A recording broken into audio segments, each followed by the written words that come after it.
Follow the science. Cece was ready to go, seated in the new Broadcast Studio 1 of CCCP TV. Once again, he expected his show would be number one in its broadcast time slot. That wasn't too difficult, since CCCP TV was the only network that was broadcasting now, but he was still proud of that accomplishment. The words appeared on his teleprompter, and he spoke to them in a special way. Tonight, our science segment will reveal important discoveries about the Great Surprise. My co-host will be my good friend, Chill. Cut the commercials. Everyone stand by for 6 minutes. The digital monitors on the two teleprompters started the countdown to the next segment. Chill joined in with her lines from the prompter. Dr. Fidel Bolivar Mendez is the current director of the WHO and a renowned epidemiologist from Cuba. He will provide the scientific explanation for the Great Surprise.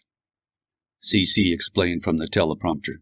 The President and the Speaker of the United Congress wisely determined that the best way to rescue the CDC was to contract with the WHO to run the CDC and the associated U.S. agencies. So Dr. Mendez is now the leader of both the WHO and the CDC, and we are honored to have him join us tonight. Message from the engineers. Cue the feed from Venezuela. Chill spoke to the camera. Dr. Mendez, what was the Great Surprise? What caused it? And how bad was it? Dr. Mendez spoke excellent English, with just the slightest hint of his Cuban roots, as he read from the teleprompter. Our research into the surprise was complicated by its sudden and simultaneous global impact, and by the extreme symptoms experienced by its victims. Further, many of our scientific and medical communities were among the victims, so we have fewer people to do the necessary investigations. Even so, there is now consensus among the global scientific and medical community on all the important elements of this event. CC read his line.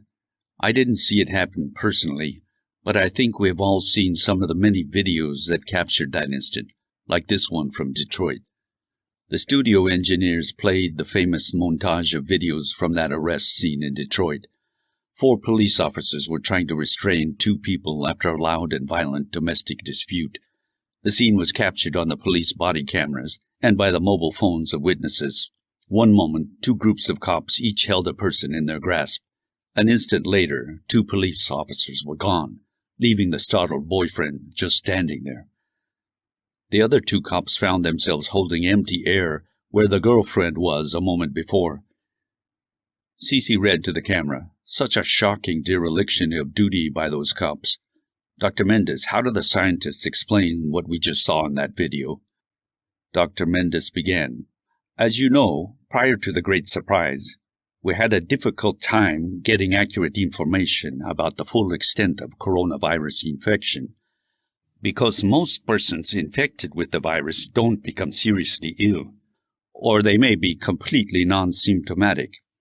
Though we performed 1 billion tests globally before the Great Surprise and found many millions of positive cases, we suspected that there were many more undocumented cases. Because of the Great Surprise, we now know the number of cases was much, much greater than we estimated at that time. So what happened to the people who vanished in the Great Surprise? Asked Cece, reading from the teleprompter. We don't have the bodies of any Great Surprise victims for post-mortem, and that made the research very difficult, said Dr. Mendez. But we have studied the available evidence, and the consensus of the experts is that all of the surprise victims were infected by the coronavirus and the virus caused them to experience a seizure so intense that their bodies spontaneously combusted. In an instant, their physical cells disintegrated, imploded, or experienced a quantum displacement. We can't be certain which. So far as we can determine, the overwhelming majority of the seizure victims never were tested for the coronavirus and never showed symptoms of it. But the seizure itself is strong scientific evidence that they were infected by the coronavirus. Cece checked the teleprompter. How many people died from the surprise seizure? Dr. Mendes acted as if he was checking his notes and responded from the teleprompter. The data is still incomplete, but the current estimate is about 1 billion people experiencing the surprise seizure that day. As more complete information is collected, we fear the total may grow. On top of that, there were many third-party fatalities associated with the surprise. For example, when people experience the seizure while piloting a plane, driving a bus, performing a surgery, from unanswered 911 calls, and so on. Cece looked to his teleprompter. Do we know how the surprise seizure so quickly struck so many people all around the world, but left untouched so many other persons known to be infected? Why were just those particular people victimized by the surprise seizure?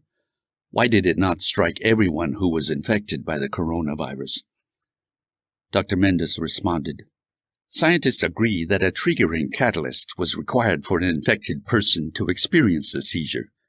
Since the surprise seizure occurred simultaneously and instantly around the world, that narrows the list of possible triggering catalysts. Cece again read from his teleprompter. It is incredible that scientists have been able to determine all this in such a short time. This demonstrates why we should always follow the science. Mendes continued reading from his teleprompter. The scientific community attributes the surprise seizures to the combined simultaneous effect of 4 triggering catalysts. Obviously, all of the seizure victims were impacted by all 4 catalysts. 1. Climate change. Globally, scientists view this as the primary triggering catalyst, though the specific reactive agents and conditions have not been discerned. Most scientists agree it was related to the planetary ecosystem's need to counterbalance human overpopulation. 2. Systematic racism. Reports from psychologists, sociologists, and evolutionary justice advocates at leading American universities state that a defect in the human meninges has evolved in some people because of systematic racism, and this made certain people more vulnerable to the seizure than others, though the precise genetic and physiological defects are being researched. 3. Interstellar fallout. The Earth was undergoing a meteor shower that week. Scientists believe unknown interstellar elements from these meteors, dark matter, or other space particles created a super mutation of the coronavirus in the seizure victims. 4. Interaction with visitors from another planet. This has been identified by prominent members of the United Congress, but is less understood by scientists from other countries. When the federal records for Area 51 are fully unsealed, additional evidence will be made public. Dr. Mendes continued reading the scripted message. There were some invalid theories which have been fully debunked. For example, some people advanced a theory about something they call the Rapture, where all Christians would supposedly be taken out of this world by Jesus, just before the beginning of something they call the Tribulation. The Leadership Council of the World Universal Faith Union has dismissed that theory as being theologically heretical, and the scientific community has dismissed it as a scientifically unsound fairy tale. Jill checked her teleprompter. What about the rest of us, who were left behind after the great surprise? Should we be concerned that there will be a second surprise, and we might still be the victims of a seizure like the surprise seizure? Dr. Mendes responded, Scientists agree that the 4-factor triggering catalyst for the great surprise was an extremely unusual anomaly, and it is highly unlikely that it will happen again, which means a second surprise seizure event is very, very unlikely. The engineers switched the broadcast to deliver another commercial block. Chill took the lead for this segment. Dr. Fitzhugh Zen grew up in Hong Kong. He is currently a visiting professor of mathematical theory at Harvard and is on loan from the Institute of Advanced Mathematics in Shanghai, China.